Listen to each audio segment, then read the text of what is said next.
Okay, so ngayong araw na ito ay first day of school ng aking baby. So, ihatid ko siya sa school mamaya guys. So, samahan niyo ako kung saan yung kanyang, kung samahan niyo ako. Ihatid natin yung aking baby. Yung baby ko na maganda. Ayusan ko muna yung baby.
Guys, nakita niyo ba ito guys? Yung binili ko na bag sa kanya sa garage sale.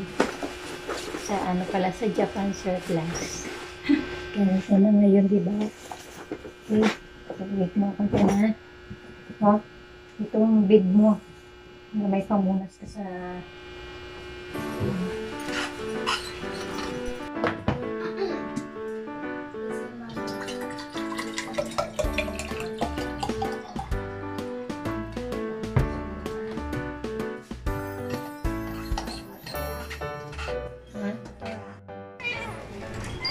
Wala. Mauulan. Mauulan guys. Maulan.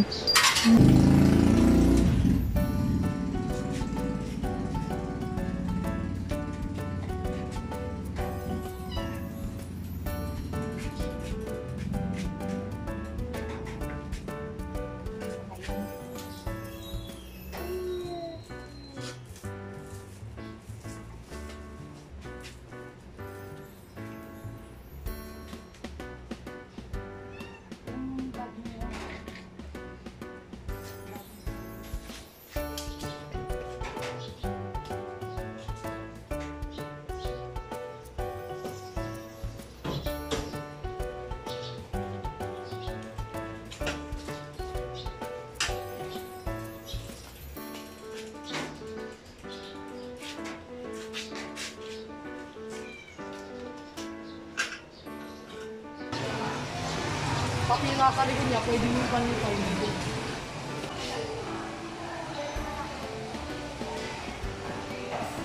Chloe!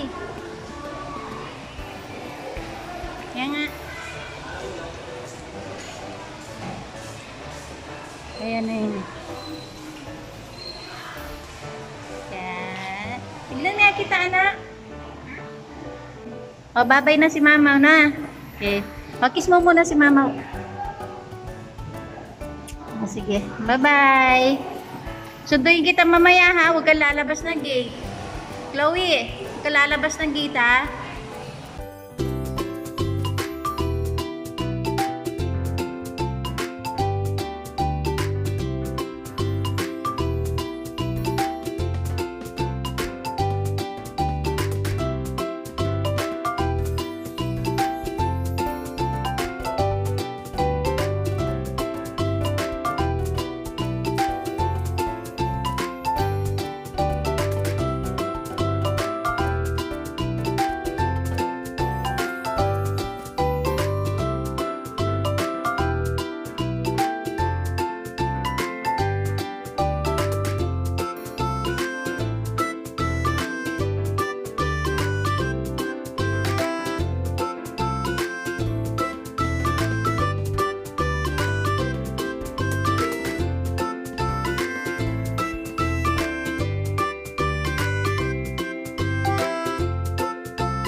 Teacher, tapos na po si Chloe. Yes po, Chloe! Chloe! Lagay mo dito sa table, teacher.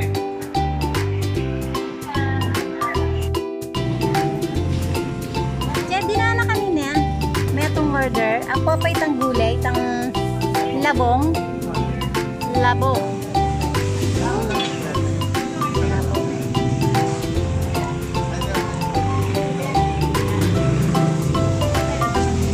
Wah, labong.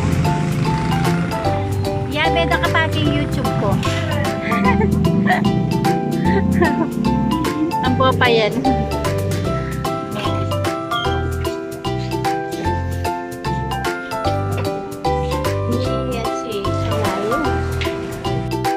Okay guys, after lunch, excited akong ipakita sa inyo itong mga hardbound books na nabili ko sa book sale Depo Mall sa murang halaga.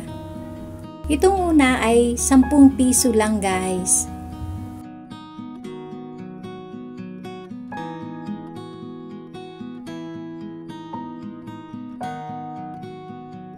Ito namang pangalawa ay 15 pesos.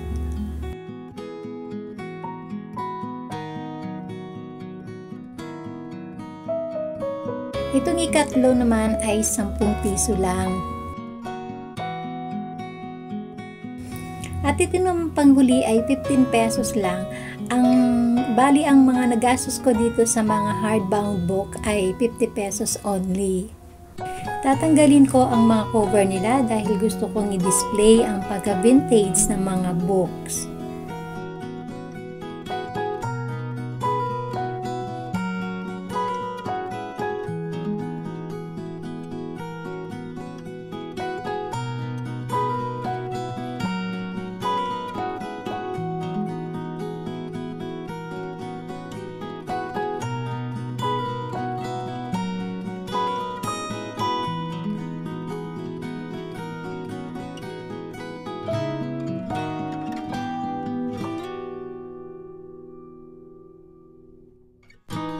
Itong swan ay gagawin kong bookend. Na-purchase ko ang swan na ito sa online sa Japan Surplus.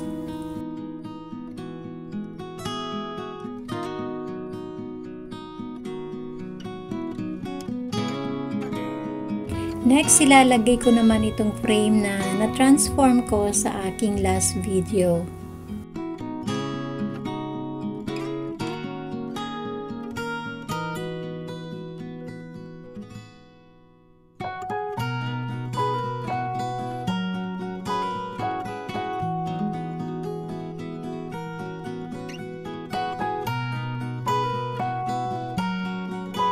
Ito namang little teapot, matagal nang nakatago sa kitchen cabinet ko. Ngayon ko lang siya inilabas.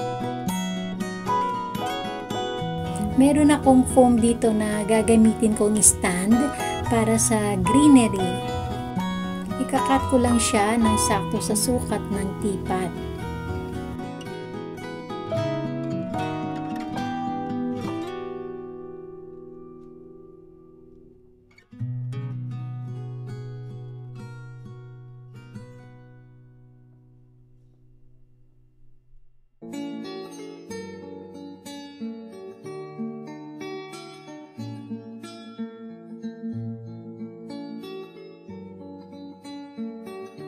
Itong greenery naman na ito ay sobra sa ginamit ko para sa vase sa hallway makeover ko.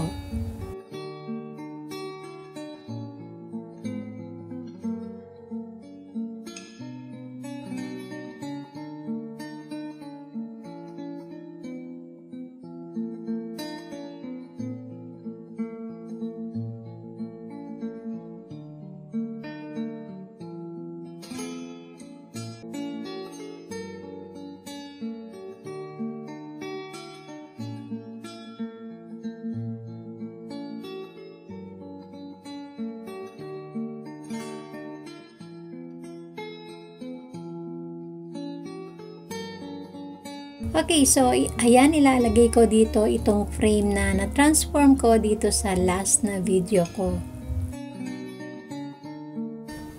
Ngayon naman, itatabi ko dito ang little teapot. I hope nag-enjoy po kayo sa simpleng adventure ko today. Salamat po!